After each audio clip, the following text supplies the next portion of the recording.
السلام عليكم أعزائي المشاهدين، وحلقة جديدة من يا ابن اللعيبة. وطبعا بقى كعادة المنتخب المصري لازم يحرق أعصابنا، ولازم يعني لما نعلي سقف الطموحات قوي لازم يجيبنا على وشنا، يكفينا على وشنا كده. ومصر بقى تقدم أسوأ مباراة من الفترة اللي فاتت دي كلها، ما لعبوش أسوأ من المباراة دي.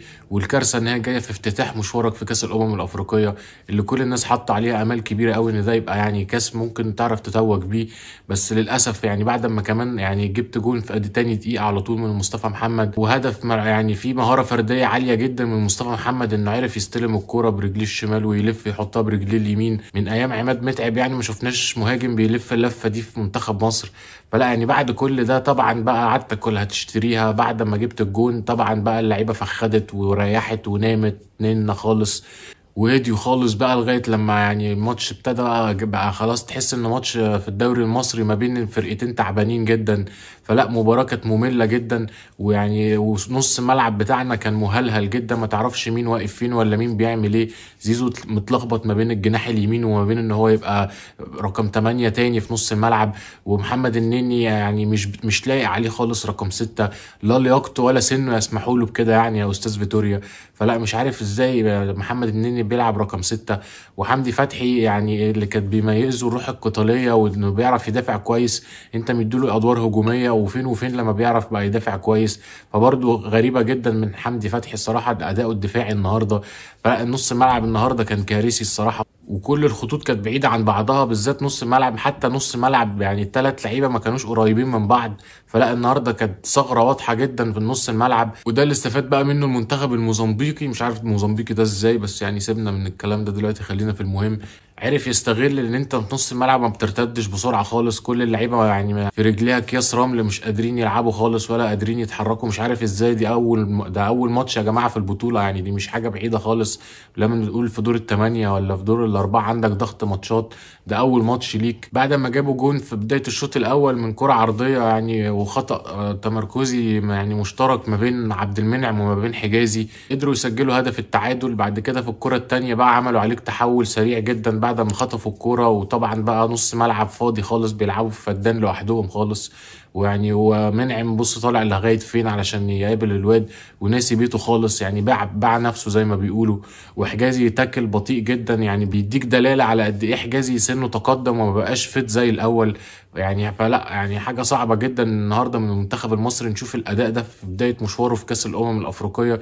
وكان واضح جدا ان نص الملعب هو اللي فيه مشكله، مش قادر يطلع بالكوره، مش قادر يعمل بيلد اب قوي مع يعني مع خط هجومك. فلا يعني الغريب بقى ان فيتوريا يعني اول تغييره ليه كانت عمر كمال ينزل مكان محمد هاني، وينزل بتاع ده عمر مرموش مكان تريزيجيه، وسايب نص الملعب زي ما هو بالظبط. وبعدين انت جاي تنزل عمر كمال بدل محمد عبد الهاني على اساس ان محمد عبد الهاني ما بيعرفش يهاجم. فالصراحه تغييره غريبه جدا من روي فيتوريا. انت محمد هاني انت اللي موقفه عشان محمد حمدي طاير وفاتح الدفاع خالص، فانت موقف محمد هاني علشان تقدر تامن الخط الدفاعي يعني بثلاث لعيبه بدل ما يبقوا اتنين بس والباكين طايرين. فانت محمد حمدي مطيره وسايب هاني يدافع. فلما تكون عايز تهاجم تروح مطلع بقى محمد هاني ومنزل عمر كمال على اساس ان محمد هاني ما بيعرفش يهاجم. فلا حاجه غريبه جدا. من وجهه نظري كانت يعني اهم تغييره لازم تحصل ان كان مروان عطيه لازم يبقى موجود في مركز 6. مروان عطيه يعني قوي جدا في الالتحامات وبيعرف يسترجع الكوره بسرعه، ده غير انه بيعرف يطلعك بالكوره كويس جدا وبسرعه. يعني النني انت مقتنع بالنني مع انه ما بيشمهاش في ارسنال، بس لو انت مقتنع بيه خلاص لعبه في مركز 8 ما تلعبوش في مركز 6. يعني حاجه صعبه جدا نشوف خط نص منتخب مصر بالشكل اللي احنا شفناه فيه النهارده ده الصراحه. فلا شيء ينرفز ويعني وحاجه تحرق الدم الصراحه ان احنا قدام الفريق الموزمبيقي. وقلنا ده يعني اضعف فريق في المجموعه، ان انت تعاني معاه لغايه الدقيقه يعني 95 عقبال ما يعني بركه دعاء الوالدين كده وبركه دعاء يعني 100 مليون مواطن مصري ان يجي لك ضربه جزاء. مصطفى محمد اللي ربنا بيكافئه على الوحيد النهارده كان بيلعب بروح عاليه وعايز يعمل حاجه النهارده، كان باين قوي عليه النهارده مصطفى محمد انه دايس على نفسه وجازز، تقريبا الوحيد اللي في الفرقه اللي كان كده. انما انما بقيه الفرقه كلها بس هو محمد عبد المنعم احنا شفناه عنده حماس وروح عاليه جدا بس وهو بيغني النشيد الوطني، بس غير كده ما شفناش. ده مش ده برده محمد عبد المنعم ولا ده حجازي. الفرقه كلها النهارده كانت اوف داي خالص. فيعني صعب جدا ان الفريق كله يبقى اوف داي في بدايه مشوارك في كاس الامم الافريقيه اللي المفروض بتقدم فيه رساله لكل الناس اللي انت موجود وجاي تنافس على البطوله، بس مش بالمنظر ده اللي انت بتتعادل بصعوبه قدام، يعني مع احترامي الفريق الموزمبيقي ده يعني فريق على ما تفرج يعني، وحاجه تعبانه جدا في الكوره. بس للاسف ان يعني الكوره عادله جدا وهم لعبوا بروح ويعني وخدوا الماتش بمسؤوليه كبيره جدا وقدروا ان هم يعني يحققوا النتيجه اللي كانوا طبعا يعني بيتمنوها، ان هم يعرفوا يتعادلوا مع المنتخب المصري. دول كمان كانوا كسبانينك لغايه الدقيقه 95. فلا حاجه تحزن وحاجه تنرفز الصراحه اللي شفناه النهارده. ولغايه امتى هنبقى عايزين نخلي محمد صلاح يقوم بدور محمد ابو تريكه مع المنتخب المصري؟ ده دور وده دور، مش لازم يبقى هو الكي بلاير بتاعك في نص الملعب او في يعني في عمق الملعب. يعني محمد صلاح هو خطورته كلها بتبقى على الوينج وبيعرف يصنع اهداف من الوينج كمان. فليه انت دايما بتحب تدخله وتسيب زيزو هو اللي على اليمين؟ محمد صلاح بيفقد اكتر من 50% يعني من خطورته في القصه دي. احنا بنقول محمد صلاح خطر ولازم تخليه على الجون، تخليه وينج ويخش لجوه، بس ما تخلوش هو اللي بيبقى تحت مصطفى محمد او جنب مصطفى محمد. احنا شفنا النهارده صلاح يعني تقريبا النهارده المنتخب كان بيلعب 4-4-2 او 4-2-3-1، يا اما صلاح بيبقى جنب مصطفى محمد يا اما بيبقى في ظهره. نادرا لما كنا شفناه في منطقه خطورته اللي هو الجناح اليمين، طبعا عشان الحته دي كان فيها زيزو. انا ما مش ضد قصه زيزو، بس يعني لو زيزو كان عايز تلعب ومحمد صلاح يلعب يبقى زيزو هو اللي يبقى في نص الملعب، هو اللي ياخد الادوار اللي انت بتديها لمحمد صلاح ان هو يزيد تاني مع مصطفى محمد. بس لازم تسيب صلاح على الجناح، دي خطورته كلها ودي عدلته اللي متعود عليها وبيعرف يرقص منها. فلا النهارده يعني اداء تكتيكي يعني صعب جدا من روي فيتوريا، تحس ان الماتش هرب واللعيبه كلها يعني مش موجوده في الملعب.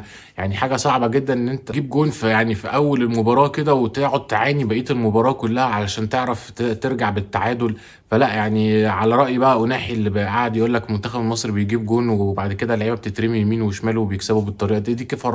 اديكوا فرحتوا فينا واحد زي اوناحي لاعب المنتخب المغربي. فلا اللعيبه محتاجه تركز اكتر من كده بكتير، ولازم يبقى عندهم يعني مسؤوليه قدام تيشيرت المنتخب ويلعبوا بروح وحماس اكتر من كده. مش لازم تلعب فريق تقيل علشان تقدر توريه له ان انت بتلعب بحماس، لازم الحماس ده يبقى هو سمة الفريق كله في اي ماتش. مش لازم الماتشات بقى اللي بنلعب مع تونس ولا الجزائر ويقول لك شمال افريقيا وديربي شمال افريقيا، لا يعني لازم يعني اللعيبه تحس بمسؤوليه اكتر من كده. ولولا النهارده يعني البينالتي دي كانت هتبقى كارثه بكل المقاييس ان انت تخسر من موزمبيق في بدايه مشوارك كده. فلا النهارده حاجه تعصب وحاجه تقرف الصراحه اللي شفناه النهارده.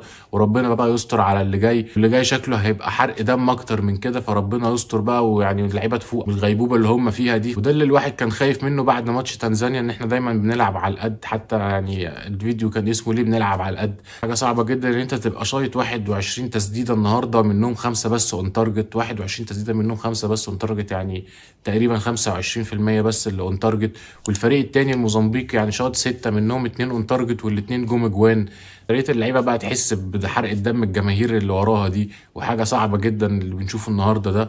ويبقى عندهم مسؤوليه اكتر من كده ويجزوا على اكتر من كده على نفسهم في الملعب.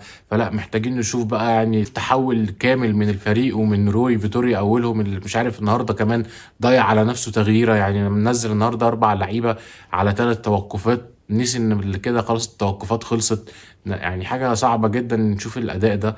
فلا اللعيبه النهارده قدموا يعني من اسوأ مبارياتهم وعملوا كل الاخطاء اللي الواحد كان ممكن يشوفها في مباراه واحده يعني من منتخب بحجم المنتخب المصري. فيا ريت بقى نشوف في ماتش غانا نشوف بقى يعني ردة فعل عن كده. ده انتوا دخل فيكم الجونين وكنتوا لسه برضو بتلعبوا بدون روح، يعني حاجه تحرق الدم الصراحه. ان انت المفروض تبقى تستنفر بقى وتتنرفز ان انت تقول ايه ده احنا هنخسر من موزمبيق ولا لا. فما شفناش الكلام ده خالص النهارده. فربنا يستر بقى في ماتش غانا وما نشوفش فضيحه جديده. فيعني لا يعني ندعي بقى للمنتخب ان احنا ما يتحرقش دمنا اكتر من كده. اشوفكم بقى بعد ماتش غانا ان شاء الله، يا رب نكسب بقى ماتش غانا وهنتفرج بقى كمان شويه نشوف غانا هتعمل ايه قدام كاب فيردي. فلو عجبك الفيديو يا ريت تنزل بقى تعمل لنا اللايك وتدوس سبسكرايب وتفعل زر الجرس عشان يوصلك كل جديد. سلام.